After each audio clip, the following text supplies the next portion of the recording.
Hey guys, I had seen this on a YouTube video a couple of weeks ago.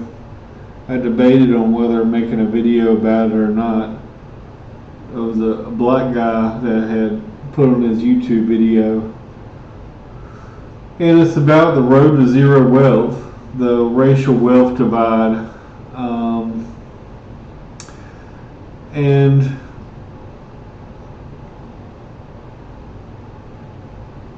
it's a very long document. I think it's been out for a while. It's been out since 2013, maybe. It's 2017. So it's been out a while.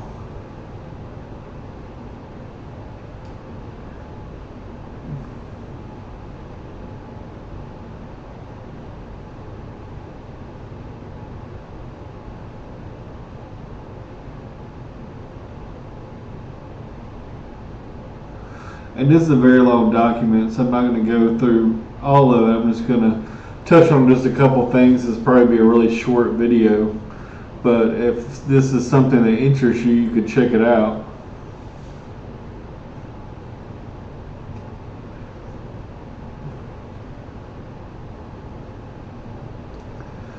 But here's a graph. And I've said this before, I'll say it again, the real difference in wealth in this country is actually home ownership. So, I wrote, I've had a couple videos beating up people for buying houses, but I mean, for me, in my personal situation, to me, I think it's better to rent because it's just me, and instead of paying $1,500 a month, for apartment or whatever, I could pay $500 and invest $1,000, and hopefully turn that $1,000 into $2,000, $3,000, whatever, more than whatever it is. But at the end of the day, after 30 years, it's nice to have a home that's paid for, or 15 years, or however long it takes you. So in the long term, yeah, it's always better to have a house and home ownership. And like I said, that's the major difference in wealth in this country is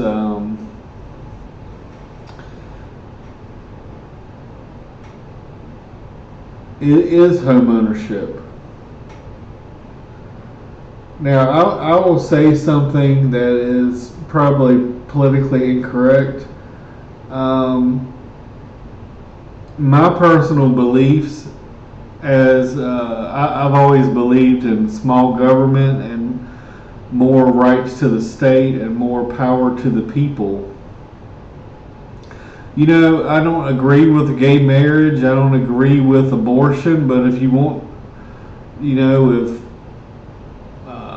California or someone wants to do, all these things, or they want same, unisex bathrooms and, teach young kids 5 years old about homosexuality and stuff like that. Sure, everyone moved to California or everyone moved to New York or wherever,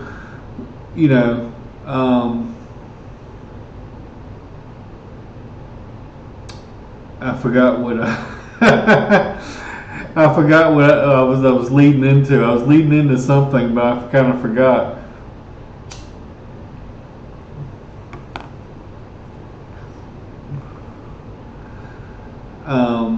I'll probably get in trouble for this one, but a lot of people don't know history. If you look at the history, the first black politicians, they were Republican.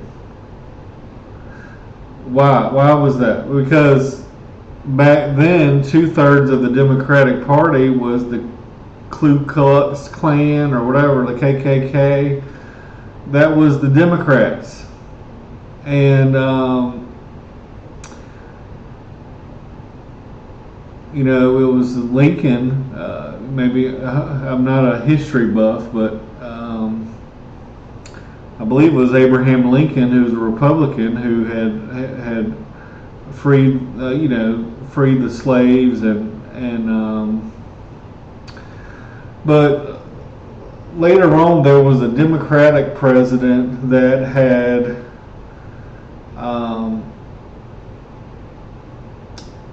they said, all right, all the black people are angry about this, or well, we gotta do something, and they had I forgot what they did, but that was the reason why a lot of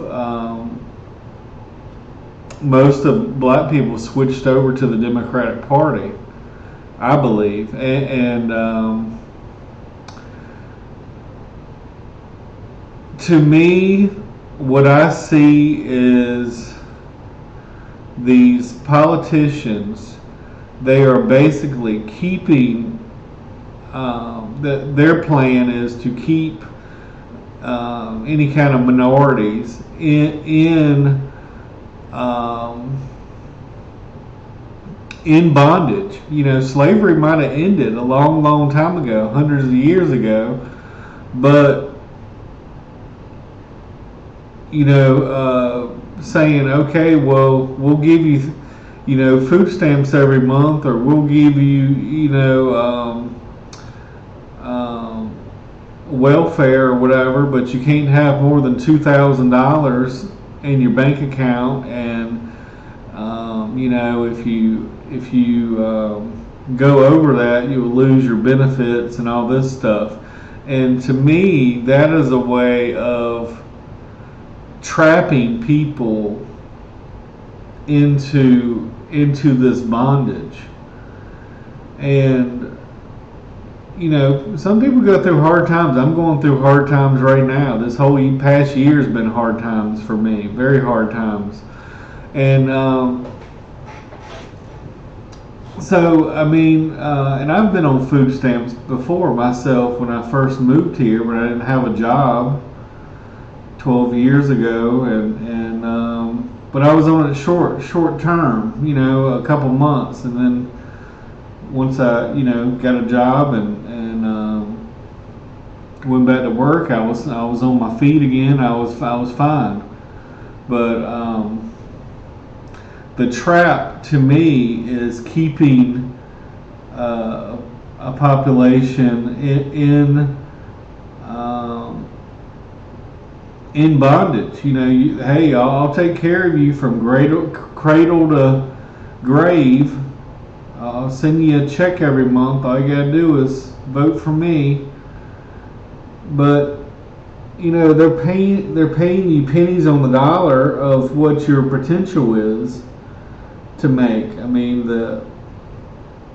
Even someone with a high school education in America throughout their lifetime is going to make $1 million,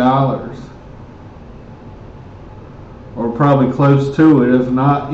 But most people will spend 60% of that probably paying interest to the bank for a home, or interest to the credit card, or interest on student loans, or interest on cars, or what have you. But I like to play poker. To me, yes, it's gambling, but to me it's more mathematical, because it's more if you're 75 or 80% favorite, it's no longer a 50-50 or 60-40. It's you're going to win 75 to 80% of the time. But one thing that I've noticed about wealthy white people is, they'll play the lottery and stuff every once in a while. Like every time it gets really big, like 500-600 million, dollars or a billion like it was,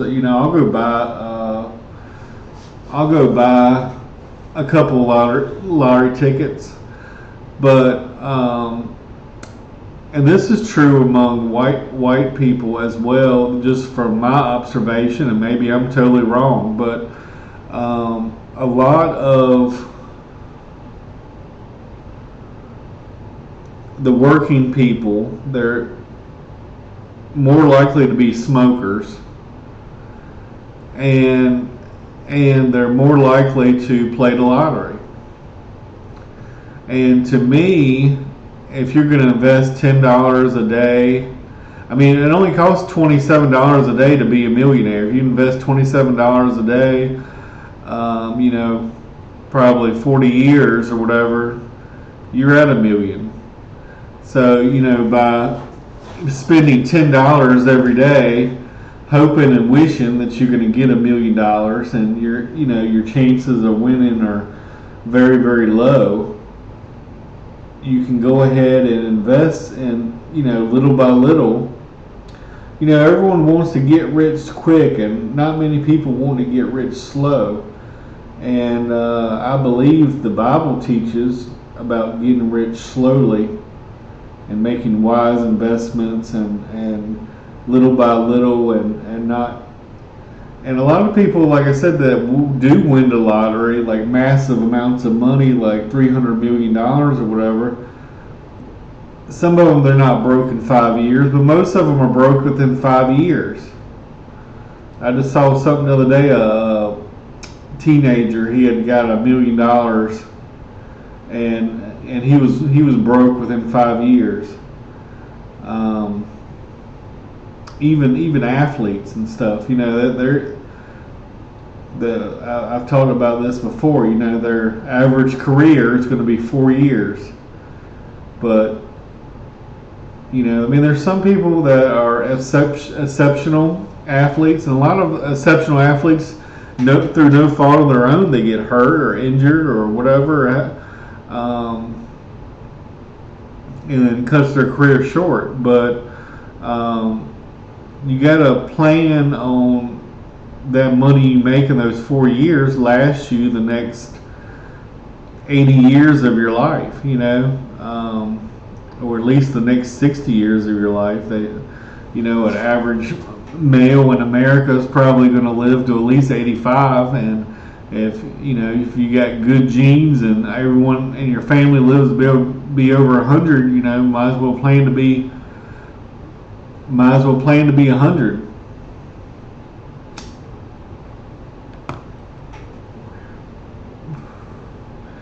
And I know a lot of people don't want to talk about this, but as me, as a white person, as an outsider, I got no problems talking about my own point of view, and I've met a lot of great black people that I work with. A lot of them are very close friends that I even talk to almost every day, sometimes more than once a day. And but the main thing to me that and the government to me has done more harm.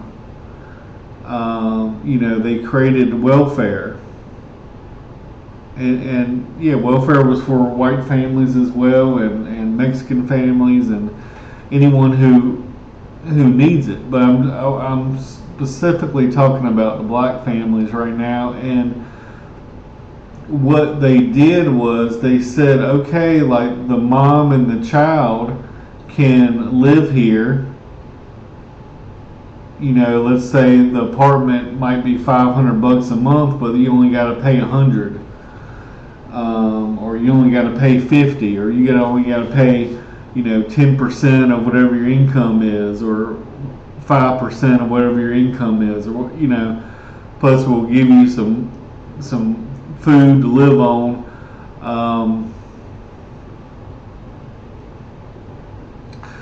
Back when I was young, it used to be very embarrassing for somebody to pay with food stamps at the grocery store. At least when I was little, and then around probably when I was in high school or a little later, it became popular. It became cool, and that was no longer looked down upon.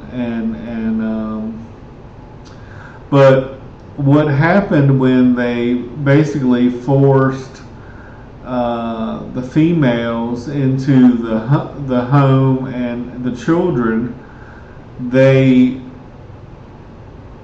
did not allow the male or the father of the children or the husband to the wife to live in the same home. So they were basically breaking up the families. And then another thing that they did was they created these projects, and I've said this before, so this is nothing new. But with the poor white families, they would usually be in trailer parks. But with and a lot of white families can be in the projects too. But to me, what hurt Black America was projects, and who did all these things? These were the Democrats who did this. Remember, this was 2/3 of the party was the KKK.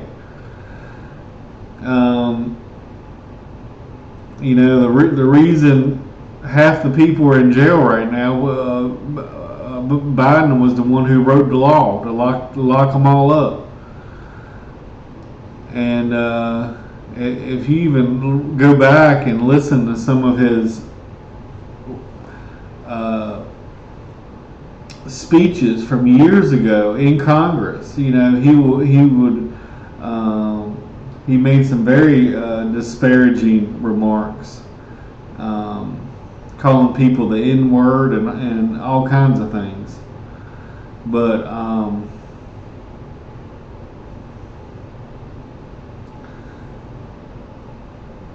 yeah, so I mean, on paper, hey, we're trying to help these people out.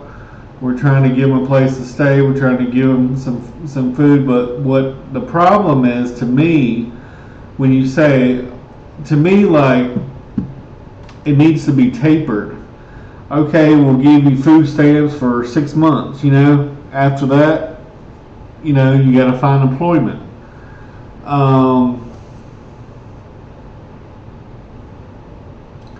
But what happens a lot of times is people, it's a crutch, and then they never try to. It's almost like a grasshopper, and you put the lid on the cup, and the grasshopper tries to get out, and then you take the lid off, and the grasshopper never tries to get out of the cup.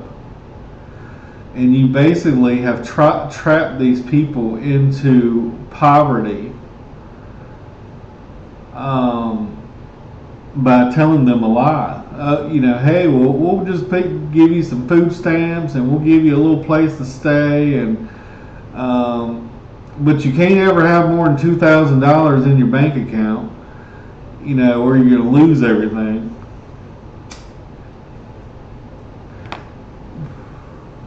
And I met somebody. This was a white girl, and a while back, and she did something very stupid. She had a house, and I guess she had got an inheritance, and I think it was around $50,000. But she basically had spent $50,000 on furniture and all kinds of stuff because she was so worried about losing her disability, because they told her, that you couldn't have, you can't have so much money or whatever in your bank account, Go buy some silver. Go buy some gold. Go to the bank and get you a safety deposit box and go put. The bank doesn't know what you got in that safety deposit box. You don't got to tell them you got 50 grand in silver or 50 grand in gold or 100 grand in gold or 100 grand in silver sitting in the safety deposit box somewhere. Or keep it in a locked safe in your house if you have one, but I would have some guns around too if you're going to do that. But yeah, so to me, if that is the policy, you can't have more than $2,000 or whatever in your bank account or whatever, maybe the stock market is not for you. Maybe you just need to be buying silver, buying gold, buying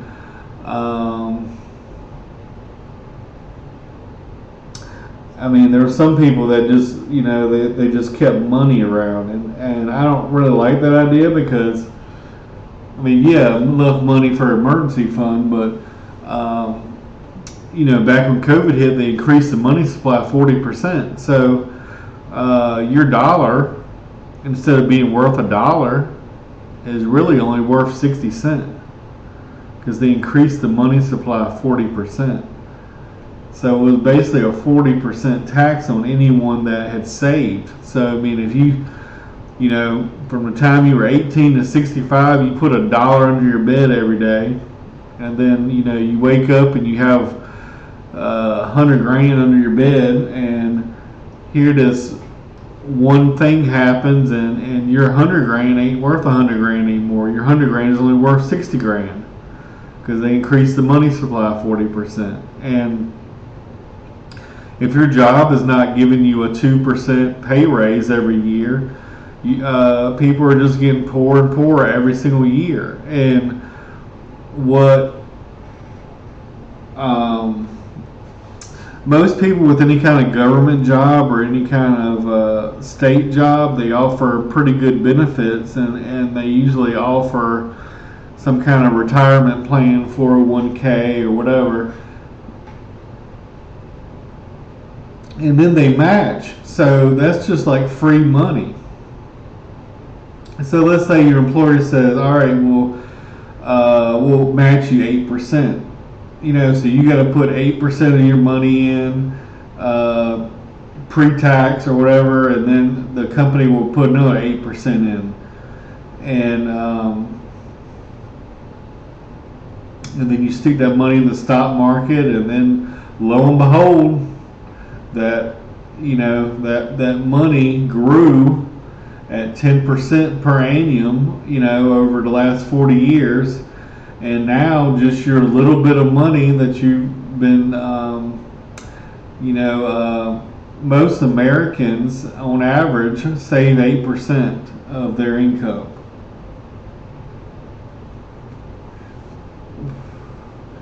Me personally, and because I was trying to catch up because I'm behind, I was trying to save 50% or 40%. 50% is a little strict. I would say, if when I was making $5,000 a month, if I could save $2, and maybe have $1,500 for my living expenses or $2,000 my living expenses, and then play around with $1,000 to go out to eat or go see the movies and go out and have a drink once in a while. I think that is saving 40% is really good, but my current situation, I'm not able to do that right now. So, but and a lot of people, if you're just getting started, you're probably not able to do that. But I would say 10% would be. There was this book, the Richest Man of Babylon, is an audio book, and I've talked about it on this show before. and it was basically, the word Babylon means Babel, means confusion, and people may not believe this, or I don't really care if they do or not, but in the Bible, like, everyone at one time spoke the same language, but they were all concentrated in one area. And to get people to spread out, God gave them different languages. And so the people that spoke spoke the same language got together, and they went and they settled in the area. Maybe some people went one way, some people went another way, but anyway, Babylon means confusion. But ancient Babylon at one time was one of the richest areas in the world, probably, and anyway, they found on an ancient tablet that was probably 2,000 years old, a guy, well, in the story, it's about a guy, he has a wealthy father, and his father gave him a little bit of money and told him to, here's some starter money, and here's $1,000 or whatever, come back in 5 years and bring me another $1,000. And but the son didn't really know anything about investing or making good financial decisions, and he got scammed and quickly found himself in debt and in slavery. And even though modern day slavery is pretty much eradicated, but we still got sex trafficking and that kind of thing, so it's not totally eradicated, but for the most part slavery is eradicated. But the Bible says,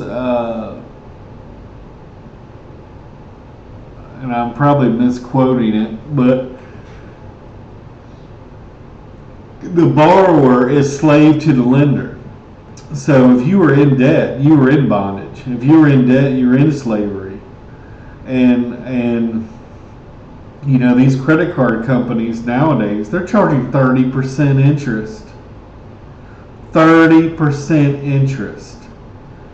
A wise investment, they might pay a 3% dividend, and then hopefully world GDP and whatever, the world economy, grows at 5%, and then, there's your 8 or 10% growth right there.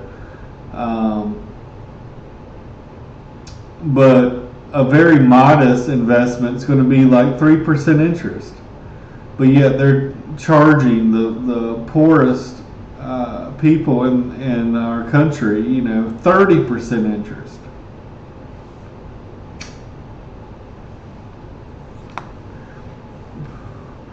And to me, the reason they don't teach people finance in high school is they want people dumb. They want people ignorant, because a population of people that are dumb and ignorant, that they can control them. Hey, we'll just give you some food every month. We'll give you a place to stay, but you can never make more than you can never have more than $2,000 in your bank account, or we're going to take away your benefits. This is a way of keeping people in bondage. And then there's other dynamics, I would say.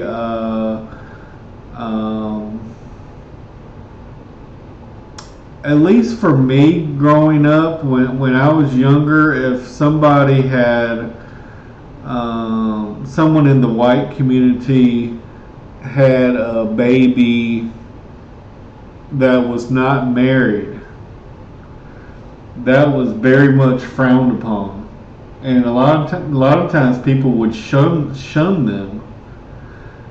In the early days, I would say of America, a lot of people did shun. They wouldn't associate with them. They wouldn't talk to them.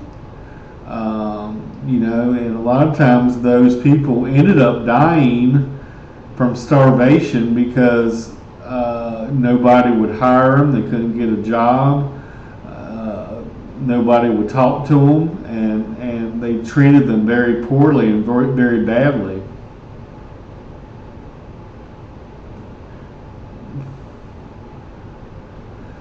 But in America today, 50% of all, I think, marriages end in divorce. So nowadays, um, is not, if you're a single mom or whatever, you're not looked and you had a kid out of wedlock or whatever, or two or three different kids from two or three different fathers, it's not looked down upon as bad as it used to be. But in the African American community in America, I would say probably, and I might be wrong here, but I want to say probably 65% of children are born out of wedlock. So they're not in and a lot of people, they might just choose to be together and live together, and in 20 years, 30 years, and they just never want to get married. And that works for some people, I'd say. But I'd say God's way is if you want to be perfect, do it God's way, and life's a little easier a lot of times when you do it His way instead of trying to do it your way. But God's way is, date somebody, you go out with them, get to know them for a couple of years, get married, then have a child after, that you're sure that this marriage is going to work, and that you're going to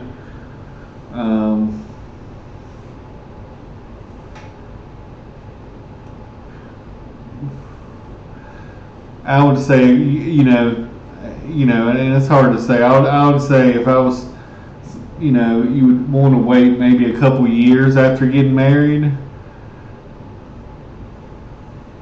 because you don't want to marry somebody and then be like, oh my gosh, I made a huge mistake, and then you bring a child into it, and then you break up the family.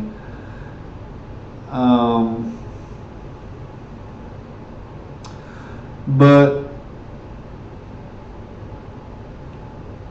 one reason I would say the nobles, and I love watching like kings and queens and sword fighting and that kind of stuff back in the day. And I'm sure they glamorize it. They don't talk about how dirty and nasty a lot of times it was there, but back then. But the rich people, which were they were called nobles. They were the wealthy. They were the landowners. They were the ones who had people working their lands for them. They didn't necessarily marry for love. They were always marrying to keep their wealth, or maybe or their political status. If you're a princess, then you got to marry a prince, and then there may not be one in your town, and you got to go to the neighboring country to find a prince. And But what happens in divorce is, in the U.S. anyway, the spouse gets half of the wealth. So if you're wealthy and you marry somebody and then you get divorced and then your wealth is cut in half, and then you get married again and you get divorced and your wealth is cut in half again, and then you have 10 children.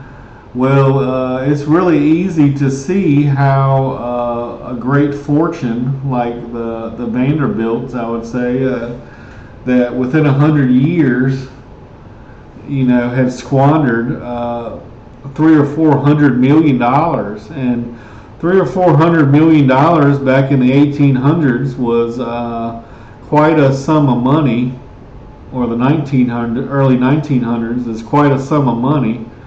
And to not even have one millionaire in your whole family after 100 years, that's pretty pitiful.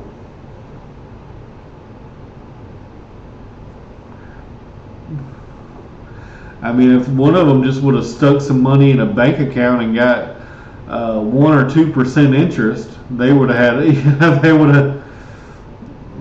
would have had millions to play with.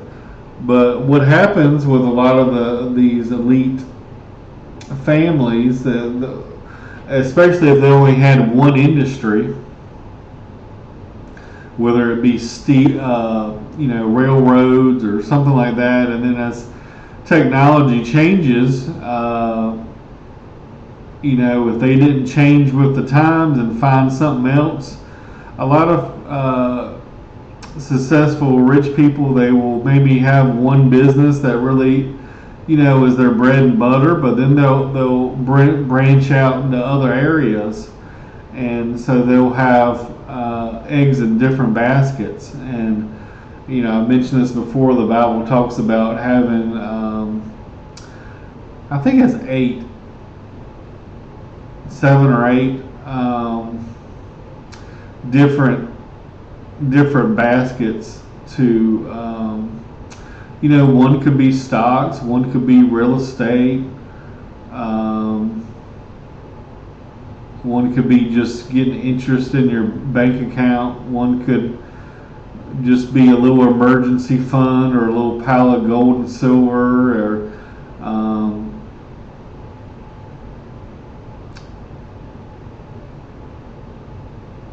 or bonds. And but a lot of what the wealthy did was a lot of them had very high taste as far as paintings and things go, and paintings actually do very well. That's listed as an asset, and a lot of assets go up. If there's only 5 Van Gogh paintings for sale in the world, supply and demand,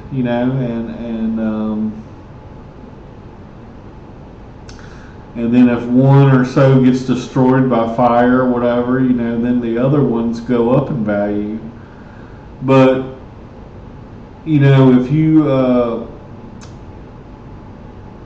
are used to a very rich lifestyle and used to 10, 15 horses of the finest kind, and all the finest paintings and ate of the finest meals, and then next thing you know that someone in your family dies and the country taxes the estate, and your business or whatever is maybe dying or whatever, and next thing you know, that money dries up.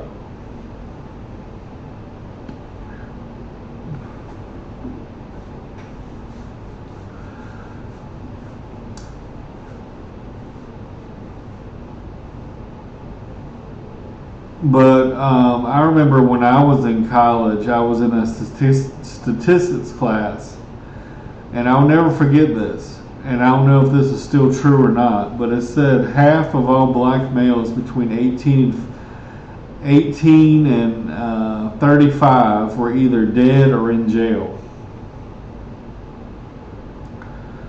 50% of all black males between the ages of 18 and 35 were either dead or in jail. And this was in my statistics class. So, it's hard to create generational wealth if you're dead or in jail.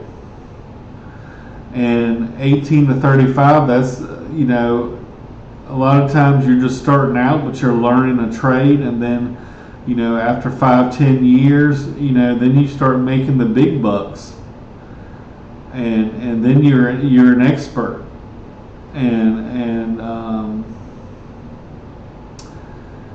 it's hard to create wealth if the best years of your life are being spent locked up in jail somewhere, or dead. Of course, if you're dead, you're not going to make anything.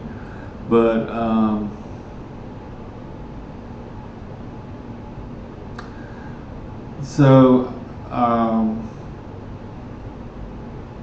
I really think the black community has got a bad deal from our government. I think the government has treated them very poorly, and I mean, look at Native American Indians. Look at what our government has done to them. I mean, we gave them a little. Here's a little bit of land. Here you own the whole country, but we'll just give you this little bit of land, and we'll send you some food stamps every month. But I would say a lot of the Indian reservations are some of the most impoverished areas of the country, and outside of probably West Virginia, which is predominantly white, but that was coal country, and and the government has basically demonized fossil fuels and push this Green New Deal thing. Hey, we're going to spend $5 trillion, but in the next 20 years it will lower the temperature 0.00001 degree. The Bible says that it's going to be hot and cold. There's going to be day and night. There's going to be the 4 seasons. And this is not going to end. And then when when Christ comes, well, the Antichrist has to come first. When Christ comes later, he's going to renew this earth back to perfection the way it was. So you don't have to worry about the earth burning up. You don't have to worry about a worldwide flood again. God said He's never going to do that again. You don't have to worry about nuclear. I don't believe the world's going to be destroyed by nuclear weapons, because it hasn't been written anywhere in the Bible. Not to say that we won't have a nuclear war at some point, but it's not going to destroy the earth. It's not going to destroy the planet. But look at this thing, and I wish they had Native Americans up here as well, and Chinese. I know the Chinese people, I want to say they probably save 50% of their income, which is amazing to me. Maybe I'm thinking of Japan. I know Japan, they save a lot of money too, but the average Chinese person only makes $10,000 a year. Compare that with $60,000 in the U.S.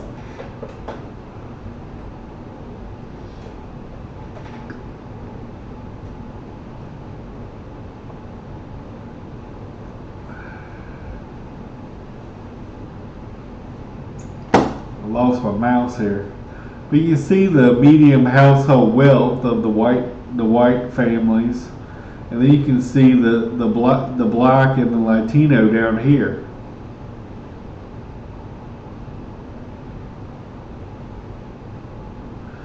and I have not read this report, so I've skimmed over a little bit.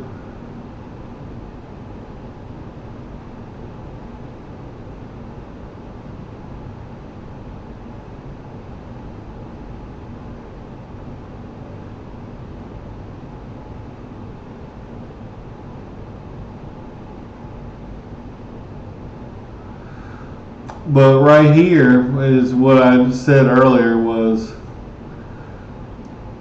driven by several factors. Home ownership rates account for much of the wealth divide. I mean, that makes sense. I mean, if somebody, let's say your mom and dad, buy a $300,000 house, well, let's say they bought a house for $200,000, and then at the end of 30 years, they now own that house, and that house, instead of being worth $200,000, is now worth $300,000. Compared to the person that was renting, that they just paid rent every year and never saved anything and never invested in anything, and at the end of their 30 years, they just have a rent payment due. But here, the person that bought the house for $200,000 now owns a house that's worth $300,000. Now they never, some of them do. A lot of people do fix up their houses. They repair, maybe get a new bathroom, maybe get a new kitchen and stuff. So they're investing in their home. But a lot of times, even if they're not investing in their home, the home's still going to go up in value just due to the land value going up. If you're in a college town or something, or you just got Amazon just moved to your town, or Apple just moved to your town, and someone builds a new high school or something right next to your house. I mean, I would say your house is now worth more than it was before because of the location to the high school. Now, probably not all people want to be next to a high school, but if you work at the high school and your kids go to the high school, I mean, maybe you don't need a car. You could just walk to work, and maybe your neighbor gives you a ride to get groceries once a week.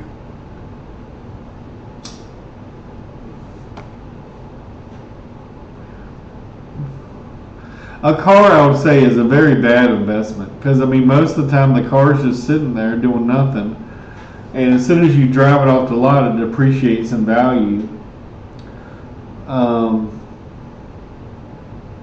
It's nice nowadays, people can make a living off of Uber or Lyft, so they're actually adding value by doing that, but most people just use it to drive to point A to point B, and then you're sleeping 8 hours a day, and then you're at work 8 hours a day, so it's probably sitting there doing nothing for 14 hours out of 24 at least.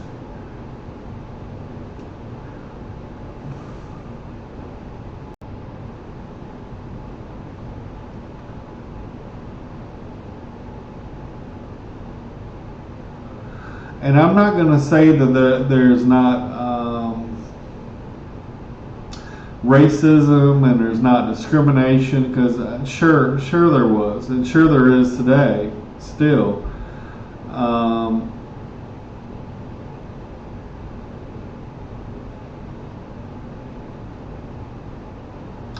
And I would say, the reason why a lot of people, when you go to church, and a lot of people, as far as any kind of business, financial business, a lot of people like to dress up in their finest clothes because, you look good, you look professional. If you come in there with a suit and tie and ask for $100,000 loan, maybe they'll be more willing to give you that, and compared to walking in with flip flops, and a t-shirt with some holes in it.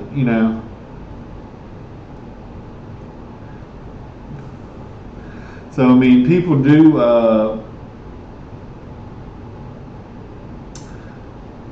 have first impressions and stuff. And there's a lot of blue collar workers that There was one guy I heard on the Dave Ramsey show the other day. He had a cement business, and he was the only employee. And he made $300,000 a year, and he had his own. I mean, he bought his own equipment, his own truck, all that stuff, and all that stuff was paid for. But there's a lot of blue collar workers that make a lot of money. There was one guy who I saw.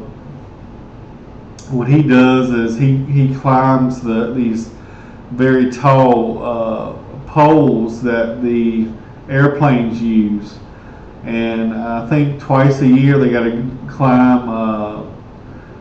I don't know how long. I think it's like 2 miles. I don't know if it was a mile up in the air or 2 miles in the air. But that light bulb has to be changed twice a year, and that guy gets paid, I want to say, $20,000 for changing the light bulb, and he changes the light bulbs all over the country. So he might change a light bulb at Atlanta, and then change a light bulb in Minnesota, and change one in California, and it's a good living if you're making 20 grand a day.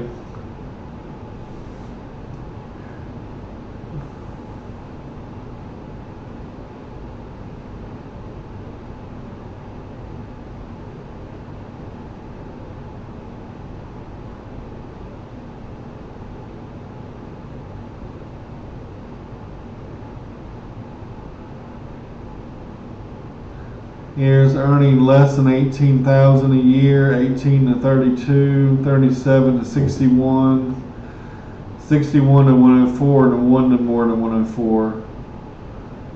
And the middle class wealth is listed at 68,000, upper middle class 200 plus.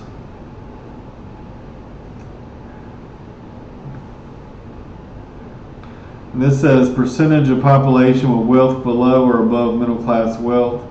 Asset poor working class, 42% white, 72% black, 72% Latino. Middle class wealth, 18% white, 15% black, 14% Latino. Asset strong upper class wealth, 39% white, 12% black, 13% Latino.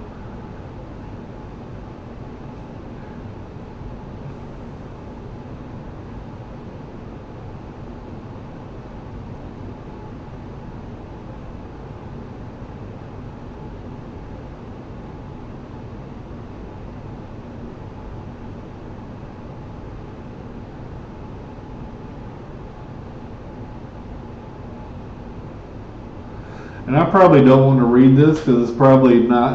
Because, like I said, I know a lot of women and that probably don't like the way Trump is being a womanizer and some of the arrogance and stuff. But as far as his policies go, he's a businessman, and his policies were pro-business, and I believe that he did a lot to help minorities. What he was doing, he was building up. He was going into basically the projects, and he was finding these opportunity zones where they could, instead of liquor stores on every corner and gambling halls and pool halls and he would get investors to go into these areas and invest millions of dollars in these poor communities and basically transform the communities around and give them opportunity where there may not be any opportunity. And a lot of places in rural America, there might only be one employer, or there might only be one place you could go grocery shopping. And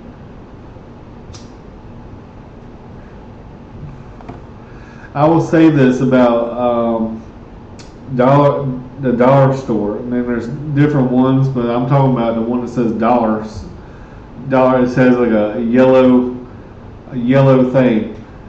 They are robbing the poorest Americans, and you might think you're buying cat litter for $6, then they ring you up and it's $10. And so basically 80% of the price that you think you're paying, 80% of the items that you purchase at the store is mispriced.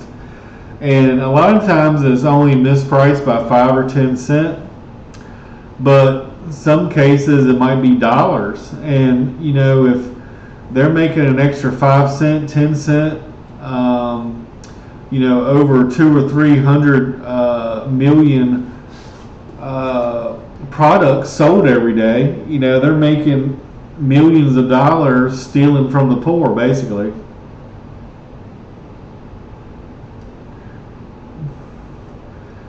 You know, if a soda on the wall says it's $1.99 and you go to the cash register and they ring it up and it's $2.30, you know, they just ripped you off.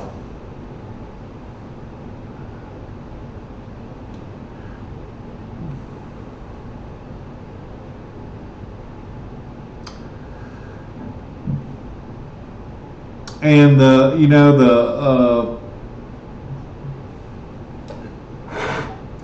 left will say tax the rich. Well, who are the richest people in America? Warren Buffett, Bill Gates. Warren Buffett doesn't pay any taxes. He doesn't have he's a CEO of a $200 billion company, or however, $400 billion company, or wherever it is, $600 billion company, but yet he doesn't get a salary. He doesn't pay himself a salary. So he doesn't have an income. And his company does not pay a dividend. So they do not have to pay any dividend taxes. He doesn't have to pay, now his, internally, you know, they have to pay taxes on the dividends that they earn through the company, but he himself doesn't have to pay any dividends. And then, you know, when he dies, he's going to give 99% of his wealth to charity. And the same thing with Bill Gates. He's going to give 99% of his wealth to charity.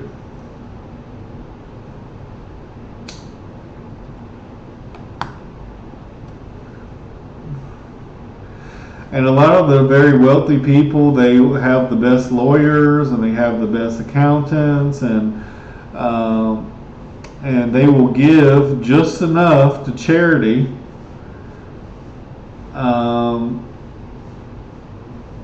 you know, to avoid having to pay taxes at any cost.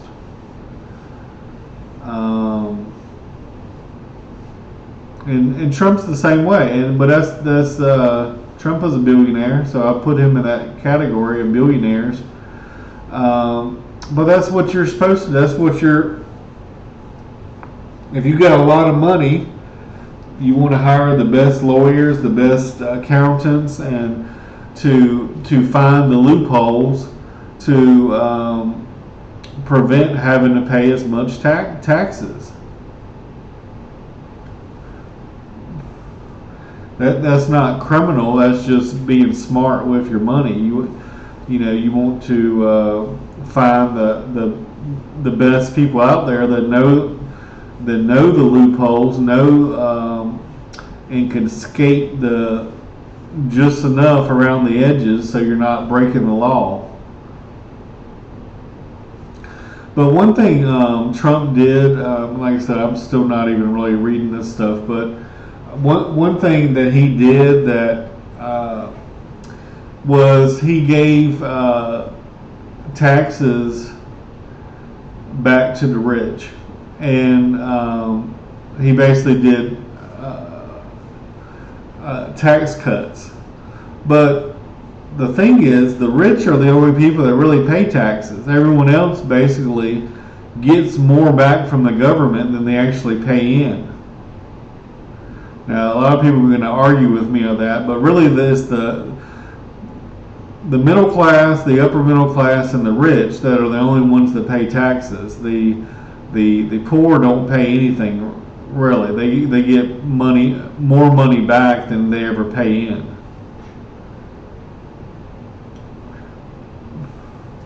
So when they say tax cuts to the rich, well, the rich are the only ones paying taxes. So obviously, if you're going to do a tax cut, the rich are going to get the tax breaks because the poor do not pay taxes.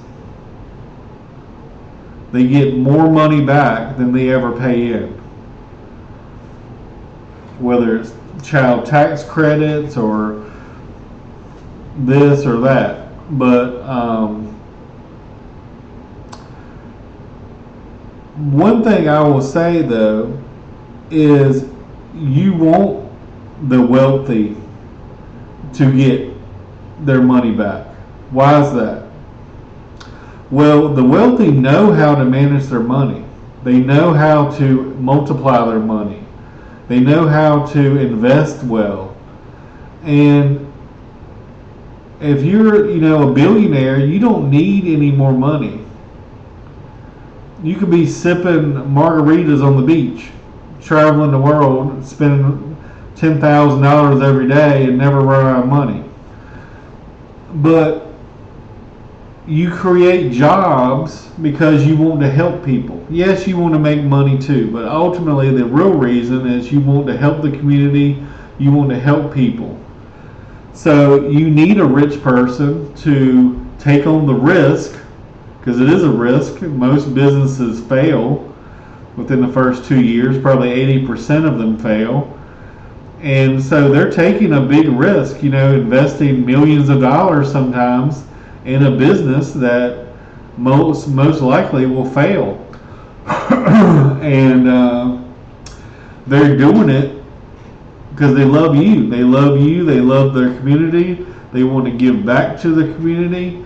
And yeah, there's going to be bad business owners and bad landlords and stuff like that, but a lot of people do it because they love their community and they want to help people. They want to give back to people. So they're gonna open a new business. They're gonna open a new restaurant, and they're gonna give jobs to people. So if everyone was poor and there was no rich people around, there would be nobody to create jobs. And the government has grown so massively that I would say probably 40% of the jobs are government jobs, whereas the government is bad with money. The USA creates wealth when that money is in the private sector, and 60% of the jobs are in the private sector. And I would love to see the government shrink even more, maybe 10%. The government basically takes 20% out of taxes. Doesn't matter if it was a Democrat or Republican. Over history, the government has taken basically 20% of the economy out in taxes.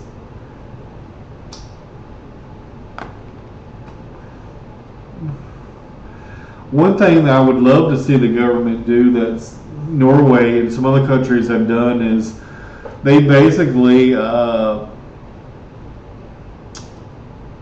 have assets for the country, and that's their safety net. And just kind of like living in Alaska, you get like 10 grand just from the oil rights and stuff. That creates a safety net so that there is no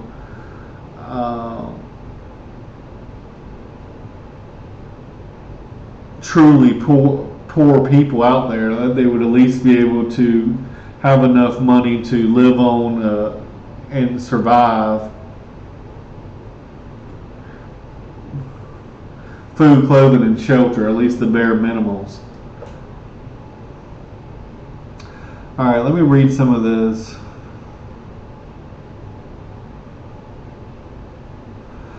It says their wealth has declined by 17% and 12% from where they respectively stood.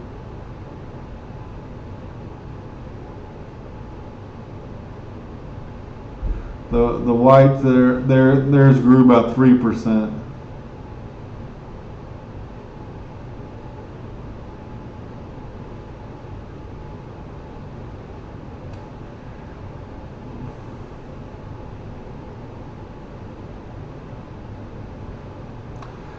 Current trends suggest that by 2024, median black household wealth will have declined by a total of 30% from where it stands today. And this was written back in 2017, I believe. The Latino family declined by 20%.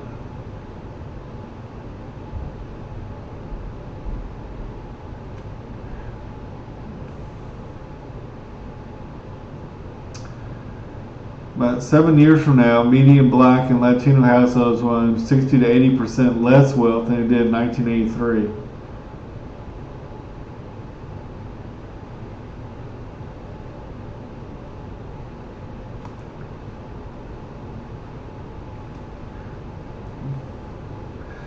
This says median household wealth in 2013, black had 1,700, Latino 2,000, and white 116. Median for 2000 was 1,400, 1,700, and 120. And then the projections for 2024 was 1,233, 1,633, and 122.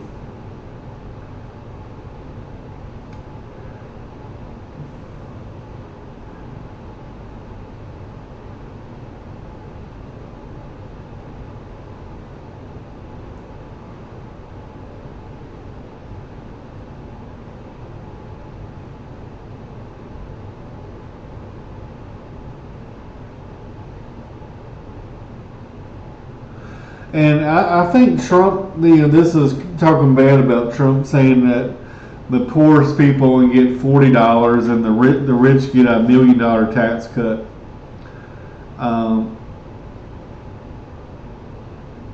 If I make $3 million a year,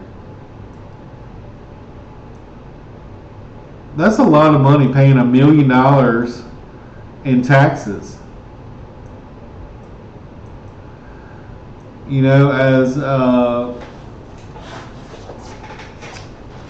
don't know what.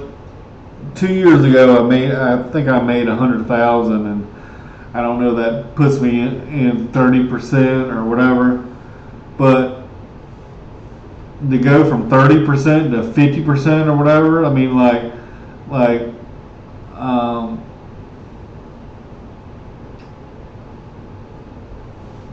if they're so concerned about these multi-billionaires, why don't they go after some of their wealth? Like Buffett is a Democrat, Bill Gates is a Democrat. I don't know what Elon Musk is. Bezos, I'm pretty sure, is a Democrat. I'm not 100% sure. Zuckerberg, I know 100% sure he is a Democrat. So all the rich billionaires, they're all Democrats. There's maybe one or two. There's a couple billionaire Republicans probably, but there's a lot more Democrats than there is Republicans. So the Democrats have this saying, oh well, they're not paying their fair share. They're paying 50% taxes on their earnings. How are they not paying their fair share? Do you want them to pay 100%? take everything? Well, I mean, would that be their fair share? They're paying 50 fucking percent in taxes. So, if I made 100,000 this year, 50% of that would be 50,000. So I got to pay 50,000, of 100,000.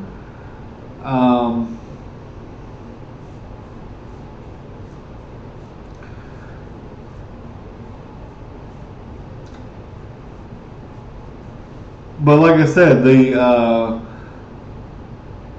if there's no jobs, you want the rich to be getting tax breaks, because what they're doing with that money, they're starting new businesses. They're going to take that $1 million and start a new business with it, and that's going to create jobs for people. And I remember back when I think it was Obama, and they wanted to tax the rich, and anyone that was making, I think it was over 200,000, they were considered rich. And but a lot of those people, they were let's say someone from India or someone from Pakistan that comes and opens a gas station. And yeah, they might make 100,000 or 200,000 for the year, but they got 5 or 6 employees they got to pay.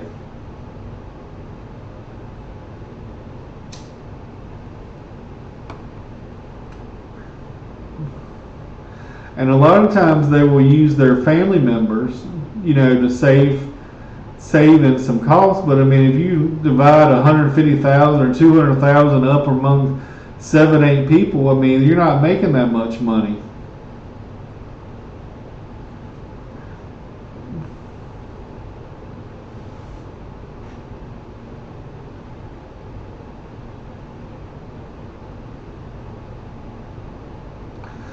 But here's the projections from 13 all the way to 43, where the white wealth grows a little bit, whereas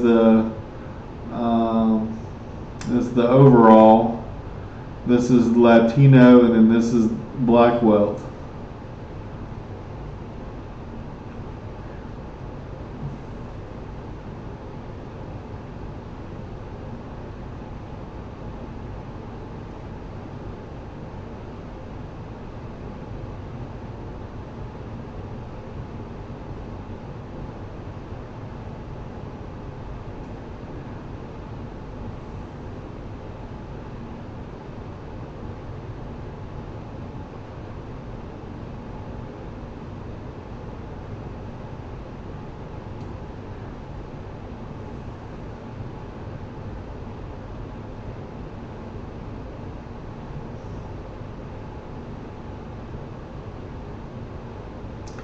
And this is just crazy how expensive it is to go to college now. I mean, I think when my mom went to college, it was maybe 5,000.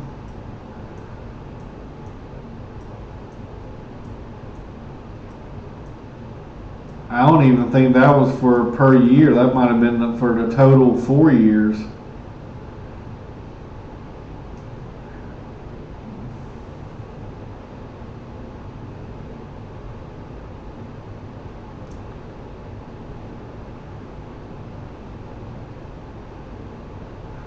So 71% of white households are homeowners, whereas 45% of households of color are homeowners.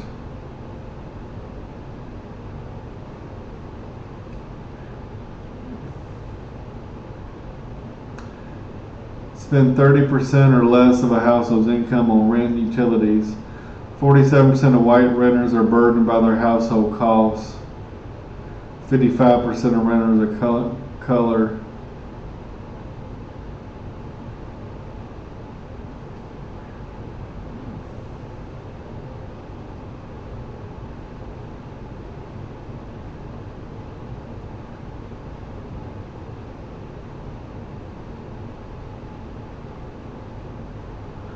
You're supposed to save 10 times your salary by 67, and it said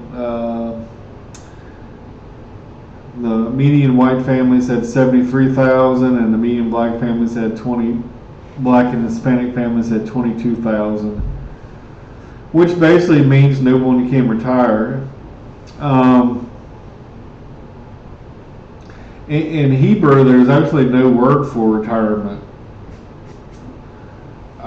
I don't believe.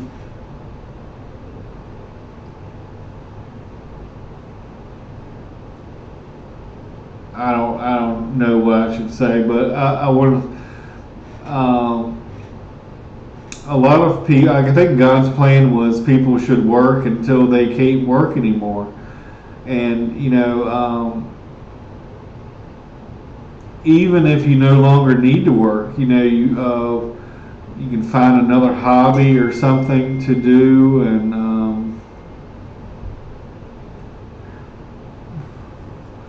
my dad was in education for 40 years, and then when he retired, he basically got into genealogy, and he would spend like 8 hours a day doing genealogy for the whole family. And my mom, she was a teacher, and she's retired, and now she's big into history stuff, and is always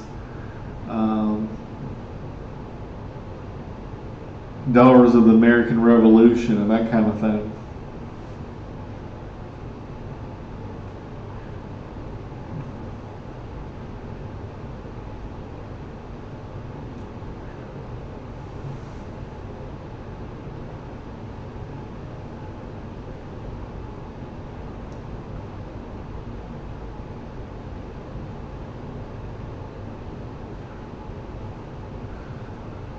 And I want to. I know. I read one time that the slave trade probably pumped $6 billion into the U.S. economy, and the slaves, of course, did not get any of that money. And when this country was formed, they would say, all right, well, if you go out west, here's 10 acres or here's 20 acres, and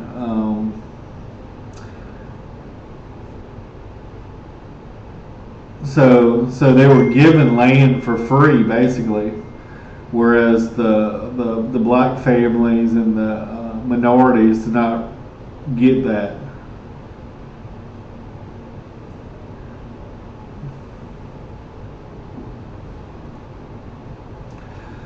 It says by 1860, the lower Mississippi Valley, laid about the size of Maine, had more millionaires per capita than anywhere else in the U.S.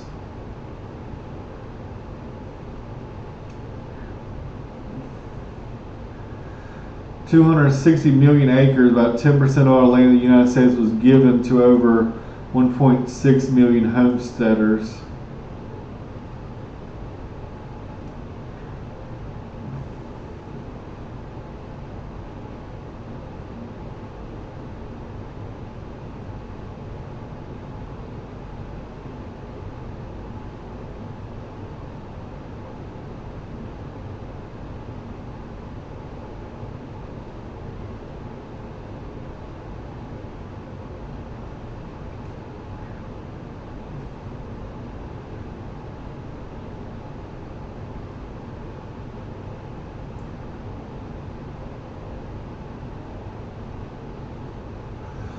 And another thing I would say is, back when Social Security was invented, the average black male lived to the age of 65. And I don't know if that was done on purpose or just by chance, but the average black male back then, when Social Security was adopted, died at age 65. So basically, the first year they'd be eligible for Social Security, they'd be dead, so they wouldn't get a penny.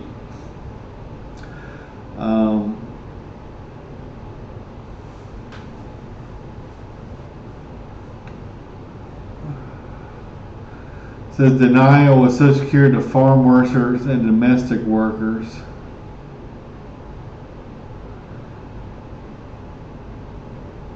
for African Americans, the cost of exclusion from the Social Security Act of 1935 resulted in a loss of benefits totaling 1.143 billion in 2016 dollars.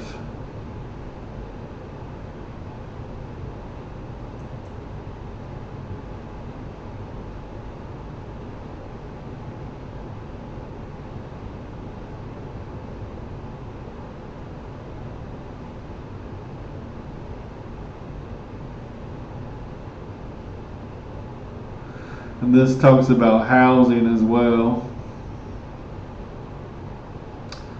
Service members of color.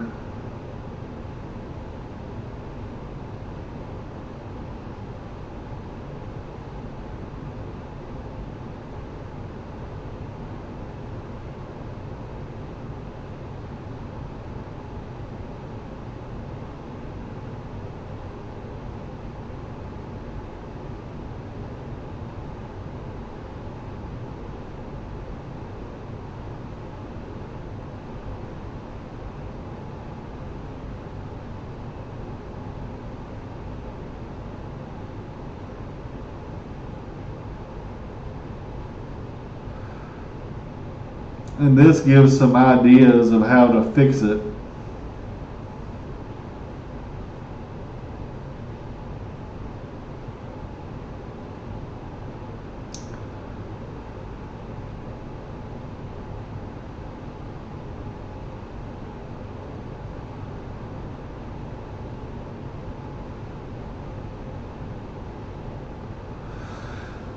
But yeah, this is a very long video, and I've probably offended a lot of people. Maybe, I don't know.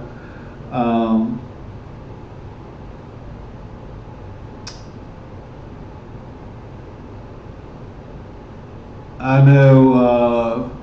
I would say the average smoker probably spends $300 a month in cigarettes, maybe more. And that alone in 40 years, if you just reinvest $300 into a good stock or a good company, especially that pays dividends, that will probably be $1 million. And you know, just throwing $1 million out the window.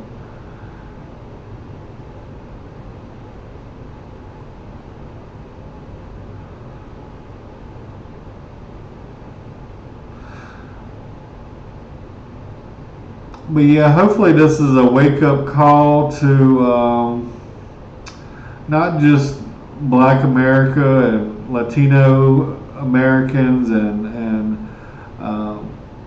the Asian Americans are actually doing really, really well, and they're well above white wealth, I believe, but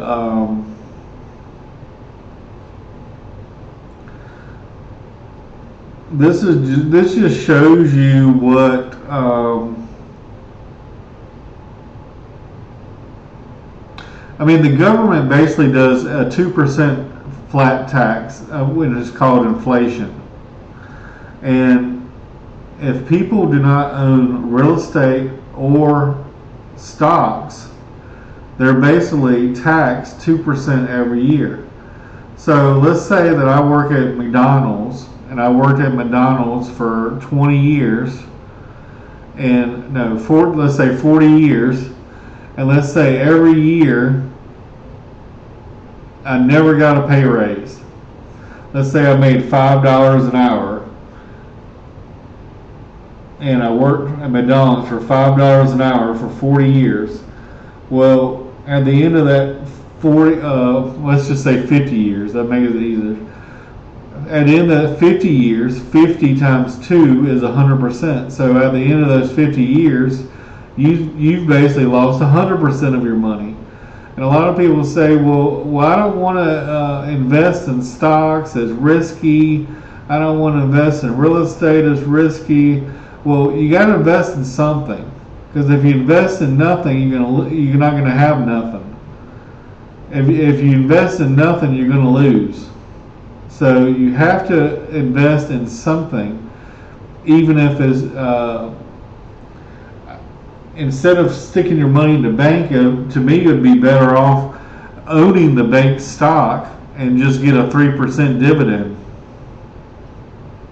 Then you're at least getting 3% on your money, and you still can keep a little bit of money in the bank for emergencies or to pay the bills and stuff. But I mean, I don't particularly like bank stocks, but you'd think the bank should be around, and with high interest rates right now, they should be making a lot of money. Because every time you get a loan, they're charging at least 7%.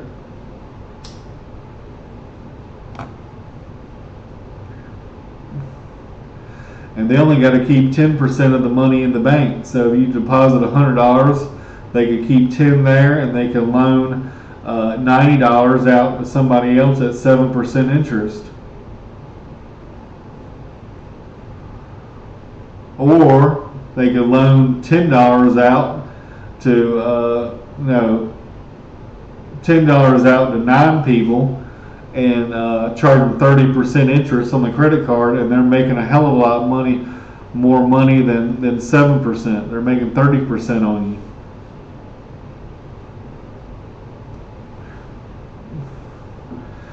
But anyway, let's change this, guys. Let's change this around. I mean, there's a lot of very wealthy African Americans. The richest man in the world, I think his name was Musa or something. I can't remember, but it was somewhere in Africa. He was the richest man in the world. He was so rich that he took a trip to Egypt one time, and I think it took 10 years to get the inflation under control, because he was just dropping. He had so much gold. He had like overloaded the economy with so much gold that it took 10 years to recover.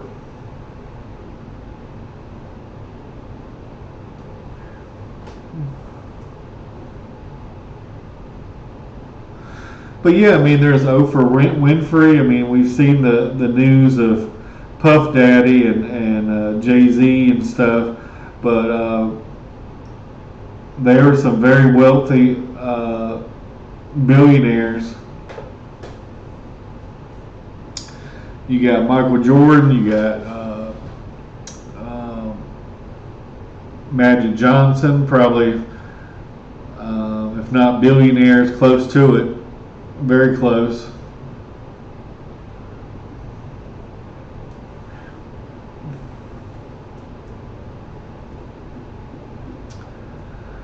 But yeah, I've outlined some of the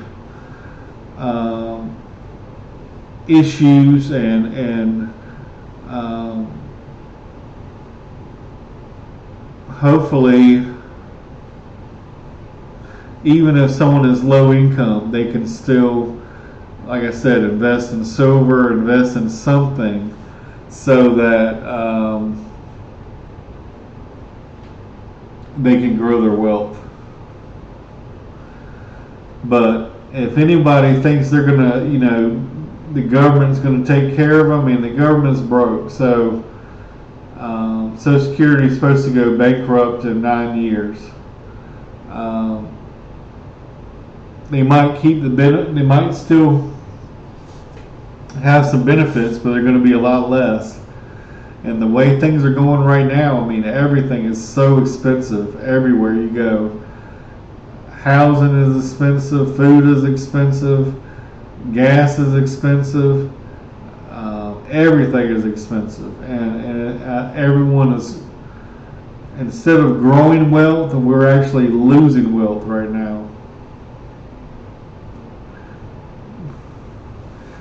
Yeah, there's the people with all the assets that bought the stocks and bought the real estate, their assets are going to go up, but the other people without assets, they're going to lose. So for us mortals and peasants, as Jim Rogers would say,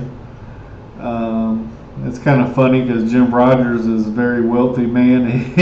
He refers to himself as a peasant. But for us peasants, you know, you got to keep a little gold and silver laying around. And you got to invest in something. Invest in real estate, invest in the stock market, even if it's a couple dollars here and a couple dollars there. Back when Buffett started investing, he said, I think if $1, in every $1 someone would invest in the S&P 500 index, or just the, you know, invest in America, every $1 would have turned into $66 or $67. So for every $1 that you invested turned into $66 or $67. That's crazy. And it's very easy to get very, very rich very, very quickly if every dollar you invest is turned into $66 or $67. Granted, that was over a 40-year period, but still. Anyway, this is a very long video. Thank you for watching.